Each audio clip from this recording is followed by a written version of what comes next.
제가 예전에 많이 할 때는 뭐 하루에 3-4건 정도, 많게는 한 5건도 해본 것 같아요. 하지만 저는 수술 건수를 최소한으로 잡으려고 해요. 거기에는 다 이유가 있습니다.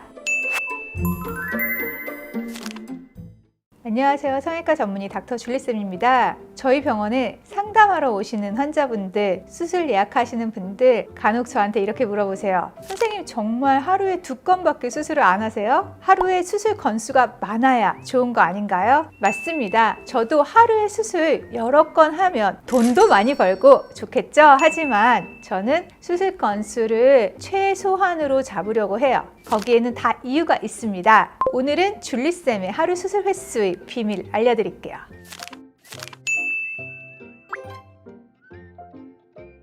제가 예전에 많이 할 때는 눈코 이렇게 해서 뭐 하루에 3-4건 정도, 많게는 한 5건도 해본 것 같아요. 수술 횟수가 많다라고 했을 때 의사 입장에서 힘들다고 하기는 좀 어렵고요. 의사 입장에서 다음 수술 환자를 기다리지 않게 해야 된다는 부담감이 있을 수 있습니다. 저희 병원 같은 경우는 특히나 재수술 환자분이 많으신데요. 재수술의 경우는 내부 사정을 제가 정확히 알지 못하고 들어가서 보면 또 들은 것과 그리고 CT상에 본 것과 또 다른 상태인 경우들이 많으셔서 수술 시간이 편차가 큰 편이에요. 수술 시간을 정해놓는 것 자체가 어느 정도까지 하고 그만하겠다라는 어떤 일종의 생각을 말씀드리는 것일 수도 있기 때문에 저는 시간에 제한을 두지 않고 모양과 결과가 저의 마음에 들 때까지 하는 것을 원칙으로 하고 있기 때문에 수술 건수를 제한하는 것이 맞다고 생각합니다.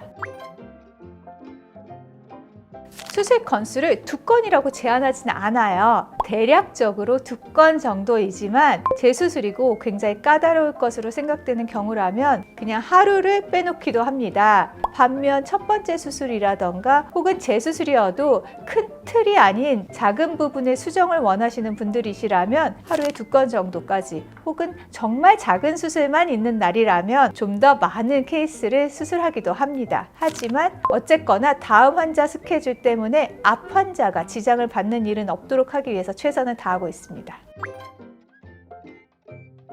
저는 아무래도 성형에는 조금 더 전문적인 지식이 있는 입장이기 때문에 환자분들께 말씀드릴 때 수술에 대해서 원하시는 바를 이루기 위해서는 소위 얻는 것도 있지만 잃는 것도 있을 수 있다는 점, 혹은 이런 점은 좋아지지만 이런 점은 개선되지 않은 채로 남을 수 있다는 점들을 알려드리고, 그런 것들을 사전에 최대한 알고 수술 결정을 하시는 쪽을 권해드리는 편입니다. 그래서 간혹 수술 상담을 하러 오셨지만 제가 말씀드린 이런 한계점 때문에 전혀 다른 수술을 결정하고 가시는 경우도 계시고, 혹은 내가 전혀 생각지도 못한 수술을 추천받아서 조금 당황스럽다고 하시면서 오히려 원하시던 수술을 권해드렸을 때 수술 예약을 할 수 있었겠지만 그렇지 않으신 상태로 보내드리는 경우도 있을 수밖에 없습니다. 하지만 환자분들이 원하시는 것은 그 수술을 원하시는 것이 아니라 어떤 결과를 원하시기 때문에 저는 최대한 그 결과를 가져올 수 있는 수술에 대해서 설명드리고 장단점을 미리 알려드리려고 노력하는 편이에요.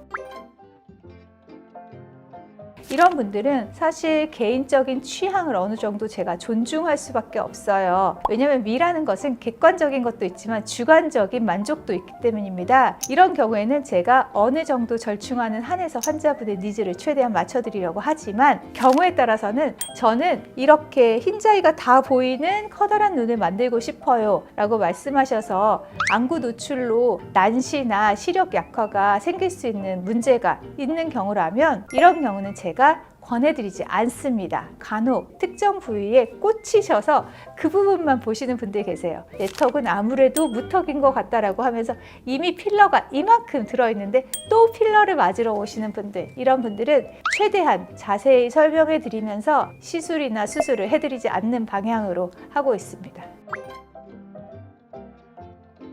경과 체크 같은 경우는 최대한 제가 하려고 하는 편입니다. 왜냐하면 비의료진이 볼 수 있는 부분과 의료진이 볼 수 있는 부분은 확실히 다르기 때문이죠. 제가 보기에는 기다려도 되고 문제가 없는 부분이 비의료인이 보기에는 문제가 있는 것처럼 보일 수도 있고, 비의료인이 보기에는 굉장히 아무렇지도 않은 것이 제가 보기에는 심각한 문제일 수도 있는 거예요. 그래서 저는 최대한 스케줄이 허락하는 한에서 환자분들을 제가 체크하려고 노력하고 있습니다.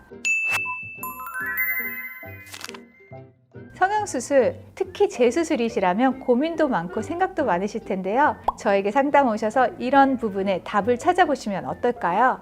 다음 시간에는 또 다른 성형 이야기로 찾아올게요. 안녕!